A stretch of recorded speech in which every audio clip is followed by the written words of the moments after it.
Itinadhana ba talaga si Luffy bilang Joy Boy o nagkataon lang? Bale maraming ang nagsasabi na supposedly hindi naman talaga para kay Luffy itong Devil Fruit na Hito-Hito no Mi model Nika or itong mas kilala natin bilang Gomu Gomu no Mi. Bagkos para nga daw ito kay Portgas the Ace, which is I agree naman dahil simulat sa pool nga walang plano itong si Shanks na kainin itong Devil Fruit na to at obviously ginaguide niya itong Gomu Gomu no Mi sa kung sino ang gusto nito. Since as per Gorosei nga sinabi nila mismo na itong mga mythical Zoan Devil Fruit daw parang may mga sariling buhay o isip at namimili sila ng tao na gusto nilang pagsilbihan. Kaya nga all throughout sa 800 years ni minsan daw hindi nila nahawakan pa itong Hito-Hito no Mi model Nika dahil sa purposely nga na lumalayo itong Devil Fruit na to sa kanila. So ito nga yung pag-uusapan natin sa video na to. Aalamin nga natin ang role netong si Shanks sa makabagong Joy Boy na si Luffy. Tutuklasin rin natin yung proseso ng pag-guide niya kay Luffy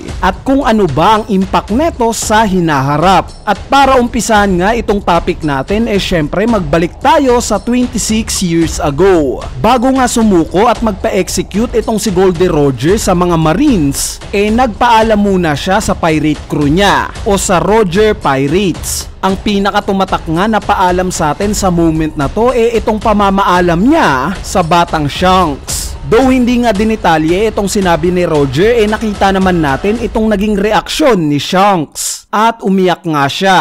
So ano kaya possibly ang rason sa pag-iyak na to ni Shanks? Ano kayang sinabi ni Roger sa kanya? Bali sa tingin ko nga patungkol ito sa One Piece treasure. Sinabi ni Roger kay Shanks na masyado pa silang maaga, similar sa sinabi niya kay Rayleigh. Ngayon may idea nga itong si Roger sa timeline ng mga mangyayari sa hinaharap, since sinabi nga ito ni Madam Shirley na in 15 years daw isisilang pa lang yung Poseidon at syempre may ilang years pa para palakihin ito, which turns out na ito nga si Shirahoshi. With that in mind alam nga ni Roger na ang perfect na tao sa pirate crew niya during sa oras na marireveal na ang bagong Joy Boy ito nang si Shanks, since around this time nga prime years na ito ni Shanks. Kaya naman itong batang Shanks nga ang kinausap niya. Binigyan nga niya ito ng misyon. At itong misyon nga na to yung hanapin itong Devil Fruit na Hito-Hito no Mi model Nika at ilid ito papunta sa bagong Joy Boy. Kaya naman simula dito ito na nga yung naging misyon niya. Ang hanapin ang Devil Fruit na Hito-Hito no Mi model Nika at ilid ito sa makabagong Joy Boy. Kaya nga nung time na namatay na itong si Roger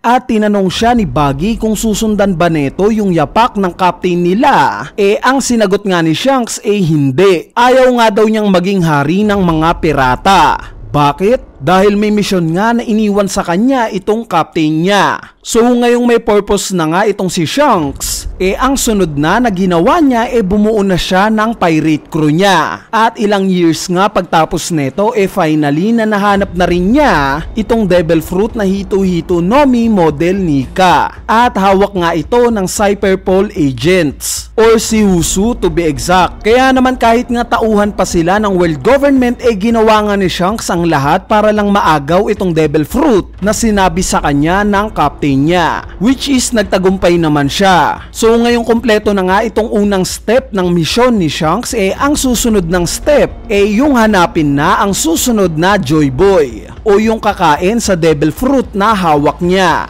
Ngayon dito na nga papasok itong si Portgas the Ace. Nabanggit nga ni Roger kay Silver Rayleigh na sa tingin daw niya yung magiging anak daw niya ang susunod na makakahanap ng One Piece treasure. At dahil nga sa ipinakita na may connection pa rin itong sila Rayleigh at Shanks, although disband na ang pirate crew nila, malamang nga na nasabi ni Rayleigh itong impormasyon na to kay Shanks. At since may knowledge nga rin itong si Shanks na merong anak yung dati niyang captain na si Roger, since bali-balita nga ito sa mga panahon na to at nasa pangangalaga nga ito ni Garp, pwede ngang nag-assume itong si Shanks na isang araw, bigla na lang susulpot itong anak ni Roger sa harap niya. Kaya nga nakita natin siya na laging bumibisita sa mismong hometown ni Garp na Fuchsia Village. Imagine, 1 billion belly na yung bounty ni Shanks sa mga panahon na to. Pero bakit siya tumatambay sa pinakamahinang karagatan na East Blue at sa hindi pa kilalang village?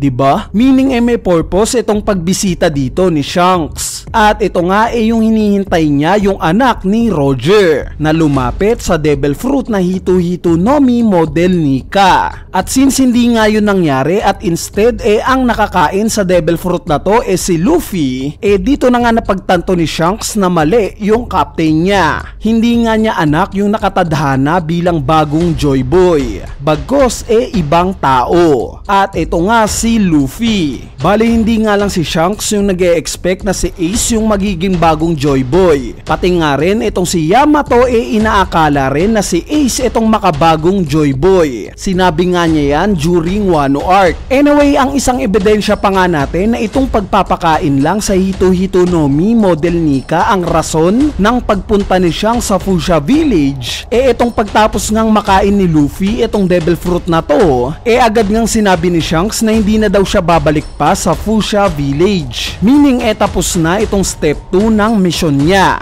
Successful na nga itong ikalawang step na mapakain itong Devil Fruit na Hito-Hito no Mi model Nika sa gusto netong tao. Ngayon mapunta naman tayo sa step 3. At ito nga yung i-guide mismo ni Shanks itong napiling Joy Boy ng Devil Fruit na Hito-Hito no Mi model Nika. Gaya nga ng sinabi ko sa mga past videos natin, heavy inspired nga itong si Luffy sa pagiging pirata ni Shanks. Kumbaga minold ni Luffy yung pananaw at prinsipyo niya sa pagiging pirata mula kay Shanks. Mula nga sa pagpapahalaga ni Shanks sa mga kaibigan niya hanggang sa pagiging kalmado neto kahit sa mahirap na sitwasyon, lahat nga yan nakuha ni Luffy at naging traits niya. Sa part naman ng Marineford War, dahil nga sa nakita ni Shanks na hindi pa handa itong si Luffy na maipagsabayan sa ilang malalakas na karakter gaya ng mga admiral, napuwersa nga siyang pumagitna. Kaya nga niya hininto itong gera. Kumbaga similar sa argument ni Kuma na kaya niya pinaghiwa-hiwalay itong Straw Hat Pirates during Sabaody Archipelago Arc, dahil sa alam niya na hindi pa handa itong sila Luffy na lumaban sa isang admiral. Sa part naman ng mga huling action ni Shanks gaya ng pagdideklara niya na kukunin daw niya ang One Piece treasure, pwede ngang analogy lang ito na malapit na si Luffy na kuhain itong One Piece treasure. Kaya kailangan na rin niyang gumalaw. Dahil alam nga niya sa sarili niya na ang nag-iisang tao lang na pwedeng humadlang kay Luffy para makuha itong One Piece itong si Marshall D. Teach o si Blackbeard. Kaya naman ang huling step nga ng misyon ni Shanks ang pigilan si Blackbeard na kunin itong One Piece. Kumbaga gaya kay Whitebeard may idea si Shanks na ang tingin ni Blackbeard sa sarili niya siya yung makabagong Joy Boy. Kaya nga bago mamatay itong si Whitebeard, sinabi niya mismo na hindi daw si Blackbeard ang hinihintay ni Roger. At since kilala nga ni Shanks si Blackbeard na gagawin neto ang lahat para lang pumabor sa kanya ang sitwasyon, ito nga yung target niya ngayon, ang talunin itong si Blackbeard. Actually sila naman talagang dalawa ang magkaribal at hindi Blackbeard versus Luffy. Dahil ever since ngang bata pa lang sila magkalaban na ang pirate crew nila. At parehas nga sila ng ranggo sa kanya-kanya nilang grupo. At dahil nga sa history na meron sila masasabi nating sila talaga ang nakatadhana para maglaban sa hinaharap. Anyway, mabalik nga tayo sa tanong sa pag-uumpisa ng video na to. Kung si Luffy ba talaga ang itinadhana bilang Joy Boy o hindi? Bali ang sagot nga dito